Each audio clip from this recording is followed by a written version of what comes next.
번째는 다음으로는요. 이제 상속이 있는 경우. 네. 상속. 자, 정현이 같은 경우는 지금 가지급금 20억, 30억 있어도 문제가 안 되잖아요. 안 받을 거니까. 그렇지. 안 받을 거니까 문제가 안 돼요. 그리고 최소한 증여하기 전에 전문가한테 가서 물어볼 거니까 네.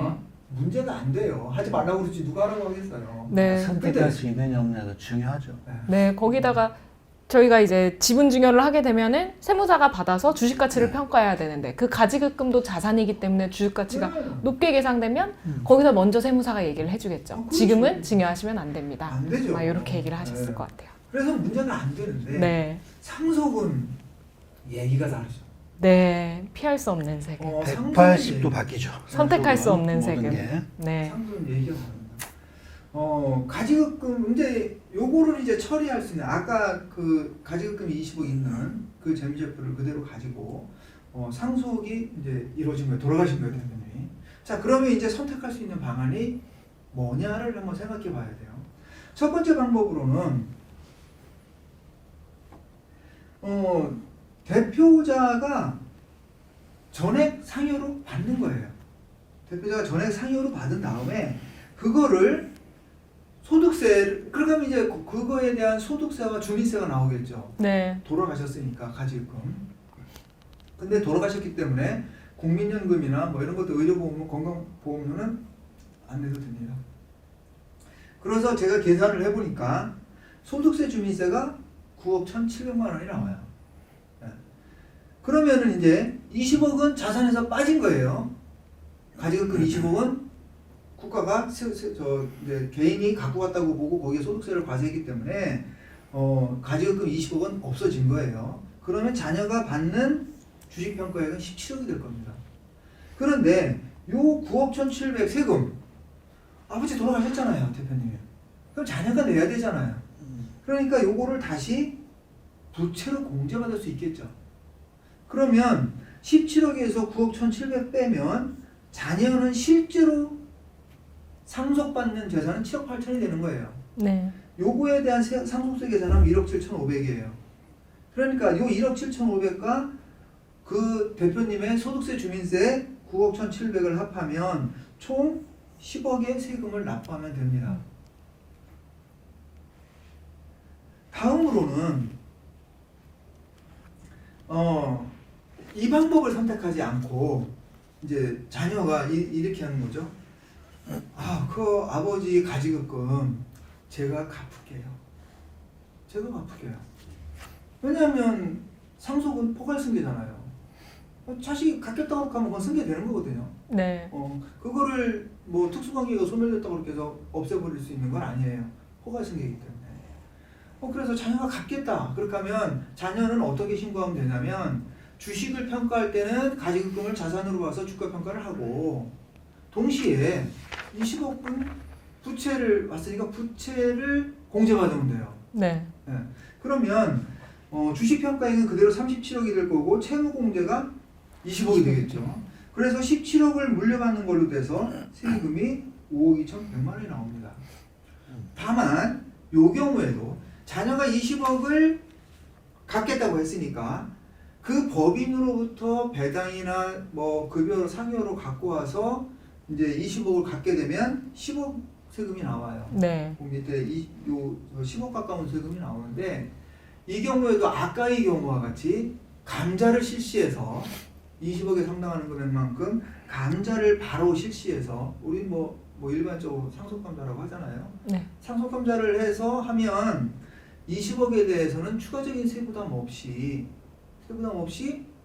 의제배당 없이 의제배당으로 과세되는 거 없이 가지급금 20억을 상환할 수 있죠. 법인 돈을 가지고. 그렇게 되면 총 5억 2,160만 원만 세금을 내면 돼요. 이 얘기는 이거는 이제 자세히 살펴보면 이렇게만 될 수 있으면 제가 봤을 때는 최고의 플랜인 거예요. 최고의 플랜이에요. 왜냐하면 20억에 대한 세금을 전혀 부담하지 않은 거거든요. 가지급금을 없앴는데도 불구하고. 그렇죠? 전혀 세금을 부담하지 않는 거예요. 그래서 요거와 관련된 그 심판 예를 하나 살펴보면 요겁니다. 처분 경위를 살펴보면 법인을 영위하던 대표자가 가지급금이 있는 상태에서 사망을 했어요. 상속인들은 가지급금은 채무로 공제하고 법인의 주식가치를 평가할 때는 가지급금을 법인이 자산으로 보아서 주식가치를 평가해서 상속재산으로 포함해서 신고를 합니다. 그랬더니 이제 처분청이 법인의 장부에 대여금이나 가지급금이 계상돼 있으면 이게 누구 건지에 관계없이 인정이자는 계산해서 내는 건 당연한 거고, 인정이자를 계산했다는 이유로 이걸 피상속인의, 즉 이제 돌아가신 분의 확정 채무로는 볼 수 없다. 두 번째는 상속재산에서 그 차감하는 채무는 그 규정이 있는 건 아시잖아요. 네. 뭐 14조와 관련돼서 거기에서 보면 뭐 계약서, 담보 설정 및 이자 지급에 관한 증빙, 뭐 피상 이런 것들에 의해서 피상속인의 채무임이 입증되어야 한다는 조항이 있어요. 근데 이제 세무서는 가지급금에 대해서 계약서가 없었다. 그 다음에 인정이자는 냈다고 하지만 그거는 원래 그냥 그 귀속이 누군지 몰라도 모르면 대표자가 원래 내는 거다. 따라서 이것만 갖고는 이게 이제 대표자에 대한 그 확정 채무로는 볼 수 없다. 그 다음에 또 하나는 인출된 자금이 예를 들어서 이제 가지급 갖고 갔을 거 아니에요. 뭐 가지급금이 사실 이 영상에서 이런 얘기를 하는 게 맞을지 안 맞을지는 모르겠지만 현실은 사실 현금 조정해서 그 현금 부족하는 부분이 다 나중에는 가지급금으로 흘러가게 되잖아요. 네. 지금 모든 계정을 다 결집한 결과가 나중에 현금 한 계정에 몰리고 그 현금을 조정하는 걸로 가지급금으로 다 몰리는 거잖아요. 그러면 이제 그 저 장부에 기장할 때의 모든 그 상대편의 계정 과목은 현금이 돼요. 자, 그래서 이렇게 가지급금이 현금으로 인출돼서 세무서가 그 사용처에 대한 조사가 불가능하다. 사용처가 불가능하다. 그래서 이거는 확정 채무로는 볼 수 없다. 라는 거예요. 네. 이거에 대해서 조세 심판원은 이제 뭐라고 했냐면 결정이 쟁점 가지급금은 피상속인이 청구의 법인을 경영하면서 장부에 계상한 거다. 결산 시 인정이자도 계산해서 네. 납부했다. 그 장부에 보면 그 이자 낸 것도 나오지 않냐. 두 번째, 뭐 그 회사는 대표자 사실상 1인 대표 회사라서 가지급금 채권을 부인하지 않는 이상, 즉 이거 가지급금이라는 채권을 인정해서 주식평가에 주가를 높였는데 사용했잖아요. 네. 그럼 이게 동일한 부채인데 그렇지. 이 주식을 평가할 때는 자산으로 보면서 동일한 거를 세법에 부채로 공제해야 될 때는 안 인정하는 건 모순이다. 놀부심보죠. 놀부심보죠. 네. 이거는 뭐 편집해야 되나? 네. 저는 말하지 않았습니다. 아니, 틀만 아닙니다. 그리고 뭐 강하지 않습니다. 놀부심보죠. 네. 그리고 또 하나는 그래서 이 가지급금 등이 상속인에게 인계되어서 상속인이 납부해야 될 거라면 법인의 장부를 채무 계약서로 볼 수 있지 않냐. 증빙 자료로 볼 수 있지 않냐. 그 다음에 마지막으로 금방 말씀드린 건데 가지급금을 피상속인의 채무는 인정하지 않으면서 주식을 평가할 때는 채권으로 인정해서 자산가액에 포함시키는 거는 동일한 거를 세금을 많이 걷는 쪽에서는 채권 존재하는 걸로 보고 세금이 감소되는 부분에 대해서는 존재하지 않는 걸로 보는 건 합리성에서 모순이다. 네, 떨어지네. 모순이다. 그래서 세금을 과세가 부당하다고 깎아줍니다. 깎아줘요. 근데 이렇게 되면 얼마나 좋겠습니까? 다른 판례가 하나가 더 있어서 네. 이제 제가 하나 다시 한번 살펴볼게요.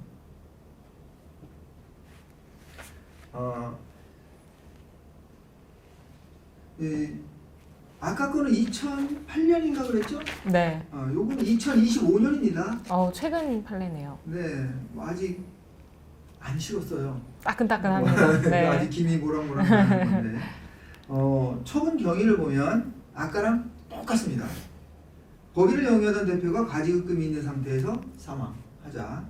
상속인은 가지급금은 채무로 공제하고, 그 다음에 법인의 주식 가치를 평가할 때는 법인의 자산으로 봐서 상속 자산을 포함해서 신고를 합니다. 처분청 의견도 아까랑 똑같아요. 똑같아요. 처분청의 주장도 동일합니다.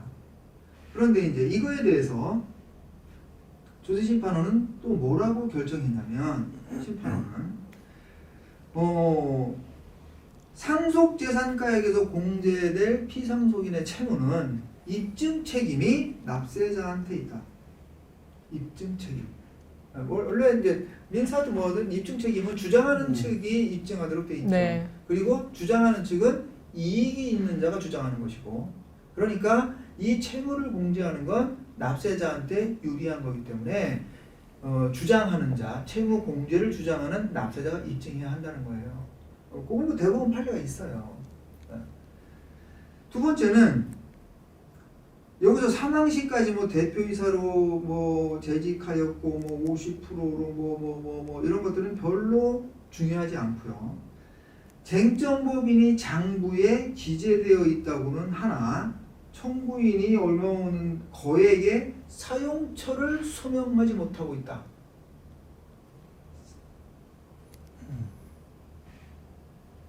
사용처를 소명하지 못하고 있다. 첫째가. 두 번째는 여기서는 이제 좀 저는 사족이라고 생각하는데, 네. 뭐 감사가 뭐 거절된 의견 거절까지 뭐 받은 뭐 이런 것들은 말도 안 되는, 뭐 사실은 그냥 이거를 인정하지 않기 위해서 사족을 그냥, 붙였다고 봐야 사족을 되겠네요. 갖다 붙이는 네. 거고요. 그래서 채무에 대한 입증이 안 된다 라고 해서 과세가 정당하다고 판단을 해요. 그러면 이 두 개 서로 이제 모순되는 판단인데요. 네. 저는 논리적으로는 2008년도가 맞다고 생각해요. 논리적으로는 그건 분명히 네. 맞는 것 같아요. 그런데 지금 현재의 국세행정의 입장은 나는 이 25년 판례가 지금 현재의 입장인 것 같습니다.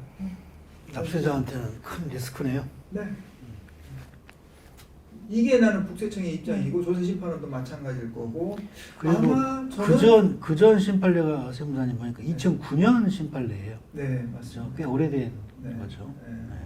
그런데 사실은 그 전 판례는 논리상 대단히 네. 중립적인 위치에서 네. 논리적으로 판단한 반면에 지금 현재의 이 판례는 어떻게 보면 아니, 이렇게 채무로 공제 안 할 거면 사실 자산에서 빼줘야죠. 존재하지 않는다며요. 그렇죠. 더군다나 이렇게 해서 과세하면 네. 자, 자녀가 주식을 상속받았을 때 그 법인에 남아있는 그 가지급금 자녀가 갚아야 됩니까? 안 갚아야 됩니까? 국세청은 갚으러 하겠죠. 갚아야 네. 돼요.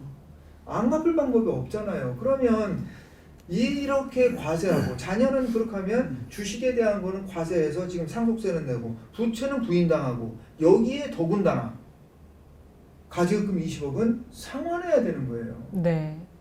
이러면 자녀 이거 포기하는 게 나아요. 이 법인의 주식밖에 없다면 차라리 포기하는 게 나을 수도 있어요. 만약 이렇게 과세된다면.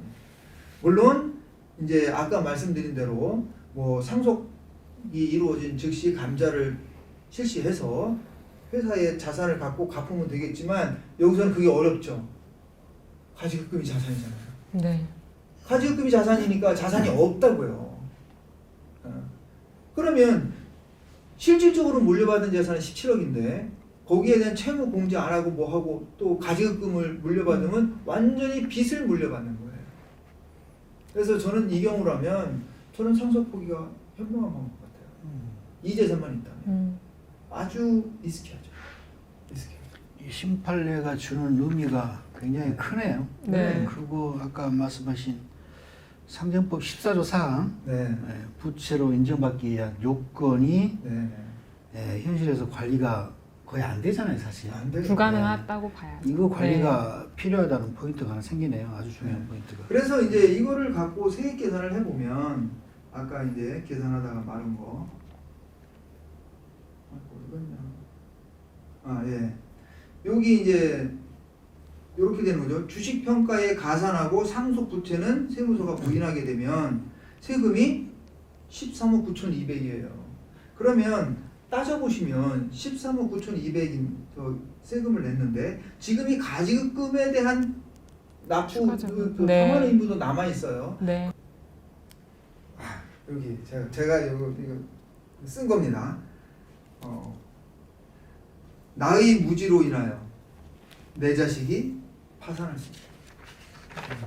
현실적인 문제. 네. 그러니까 이러한 예가 뭐 일반적으로 얘기되면 뭐 이렇게 극단적인 경우를 갖고 얘기하냐 하지만 이게 절대로 극단적인 예가 아니잖아요.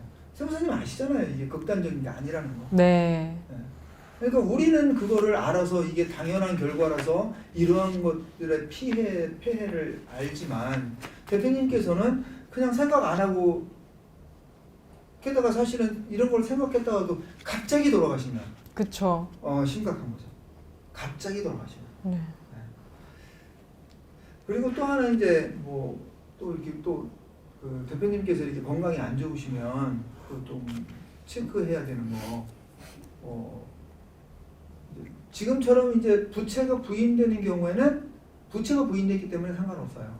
상관없지만 추정 상속 재산에 가지급금이 해당하는 경우, 부채로 공제 받았으면 네. 이제 추정 상속 재산 뭐 이제 이거를 법률 조항을 갖고 저도 얘기하면 한참 걸리겠지만 1년에 2억, 2년에 5억 이 넘는 금액이 그 사용처가 밝혀지지 않는 건 상속받은 걸로 보잖아요. 네, 맞습니다. 그러면 대표님께서 이걸 기억하셔 갖고 해야 될 일은 뭐냐면 내가 올해 못 살 것 같아. 그러면 대부분 어떻게 하죠? 돈들을 빼기 시작하죠. 네. 있는 재산을 처분하거나 뭐 하거나 해갖고 요거는 큰 아들, 둘째 아들 뭐 이렇게 나누어줘요. 근데 이제 세금을 덜 내려고 현금으로 뽑아서 현금으로 이렇게 다 줘요. 그 금액이 넘어가는 거는 전부 다 상속재산, 상속받은 걸로 봐요. 네. 그래서 건강이 좋지 않으시면 가지급금이나 이런 거를 발생시키면 안 되죠. 네.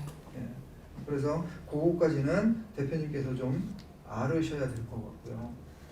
또 하나는 이게 이제 가지급금이 형법상 문제가 되는 경우가 의외로 많더라고요. 그렇죠. 네, 많습니다. 아니 요거를 세무공무원이 고발하는 경우도 있더라고요. 네, 고발하는 경우도 있더라고요. 괘씸죄 걸린 건가요? 아니면 유형이 아주 그냥 소위 말하는 악질로 보는 그런 회사인가? 있더라고요. 근데 사실은 특히나 이제 이게 조심해야 되는 경우가 뭐냐면 어떤 경우를 갖고 이 가지급금 있는 회사가 누군가와의 분쟁으로 이게 민사로 소송이 걸려요. 예를 들어서 그렇게 하면 그 소송 당사자 간에는 치열하게 법리 공방을 하는 거기 때문에 여기서 주장이 나온단 말이에요. 뭐 대표이사가 돈을 그대로 가져갔다 뭐 했다. 자 물론 그거를 갖고 예를 들어서 대표님이 이기셔도 이 가지급금이 형법상 횡령에 해당되는 것이 재판문에 기록되게 되면 형법상 문제가 될 가능성이 대단히 높죠. 맞습니다. 근데 이 부분은 정말 대표님들이 인식 거의 못하고 계실 거예요. 그리고 네. 형법에 제재 받는다는 거는 감옥을 간다는 얘기인데. 네, 맞습니다. 네.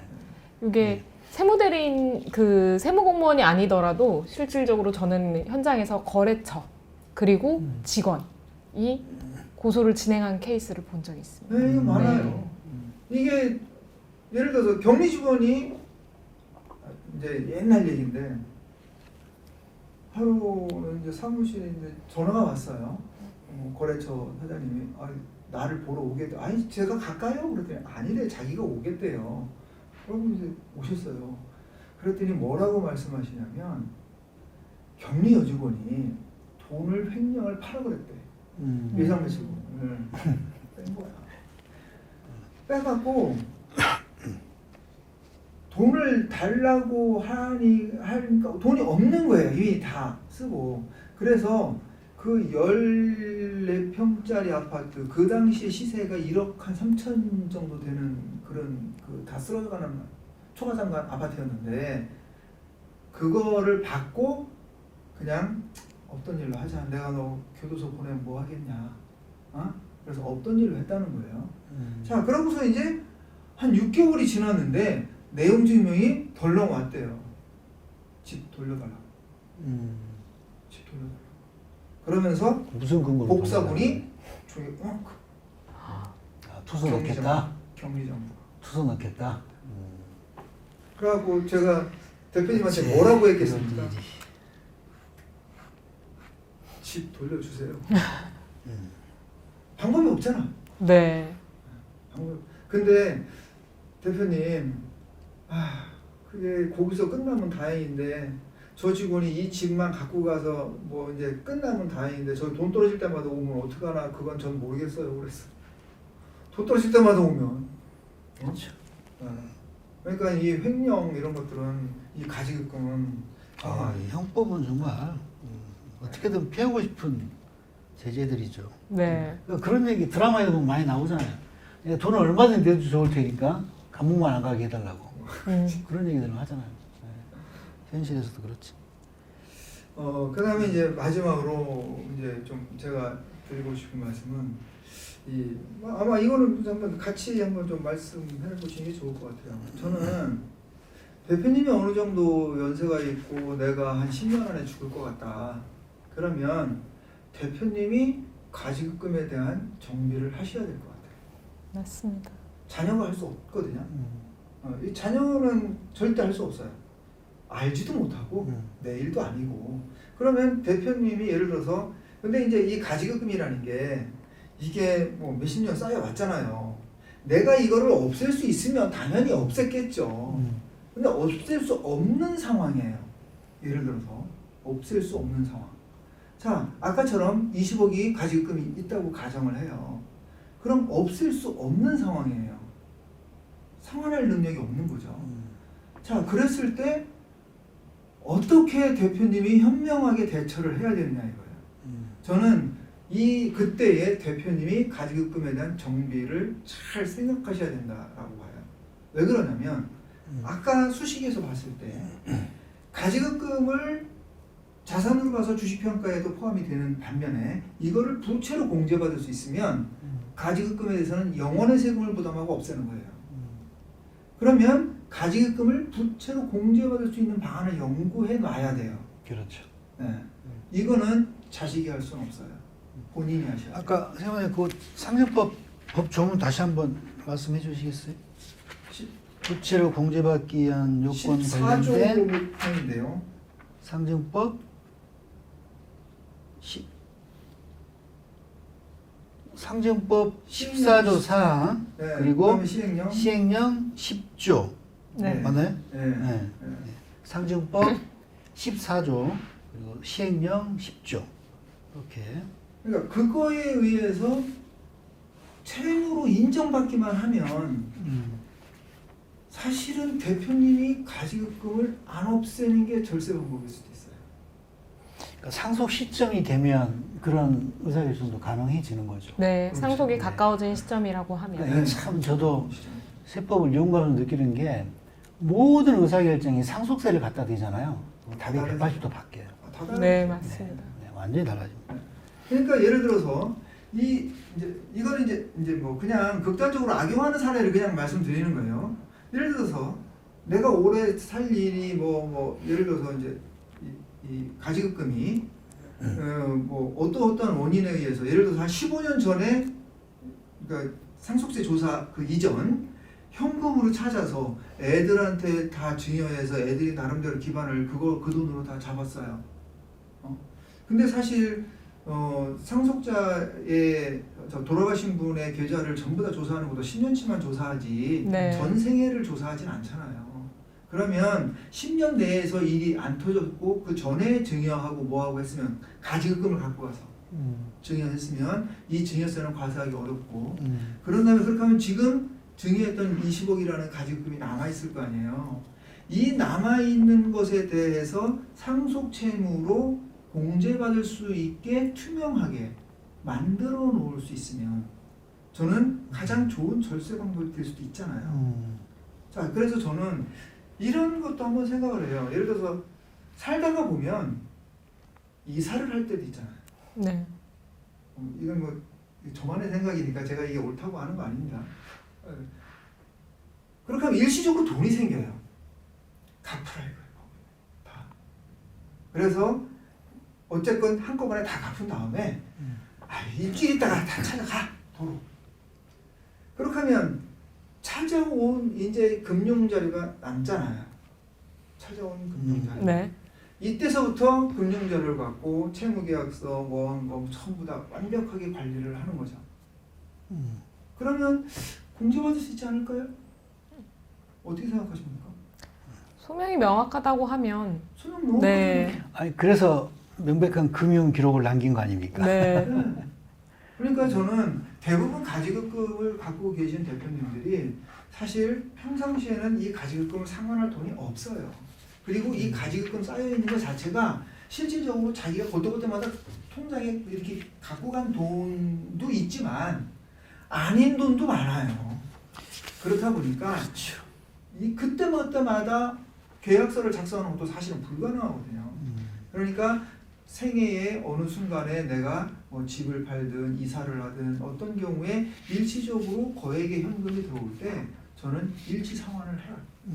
일치 상환을 다 해서 가지급금 일단 0으로 만든 다음에 다시 찾아가서 집값 내고 그렇게 하면 이제 가지금 갖고 와서 집값을 지불한 증거가 되잖아요. 네. 여기서부터는 정확하게 금융자료를 그리고 이사회 결의 거치고 뭐 채무계약서 쓰고 인정이자 정확하게 하고 해서 자녀가 이 가지급금을 채무로 공제받을 수 있게 있도록. 네. 그 이게 오늘 이제는 첫 시간이었는데 네. 그 사실은 굉장히 의미 있는 시간이었다는 게 네. 아마 이 유튜브를 보고 계신 분들은 뭐 상당한 금액이 절세가 되지 않을까 싶어요. 왜냐하면 보통 우리가 일반적으로 가지급금이라 그러면 지금 경영 단계에서 뭐 인정이자 입금 산입되고 법인세도 내고 네. 소득세 내고 이중과세 되고 이거 빨리 해결해야지. 어떻게 해결하지? 이 고민만 하고 계시거든요. 근데 지금 이런 자료 준비한 것처럼 증여했을 때 횡령죄 구성 여부, 상속시 다양한 사례별로 이걸 이렇게 짚어주셔가지고 가지급금 오늘 새로운 눈으로 보는 계기가 되시지 않을까 네. 싶어요.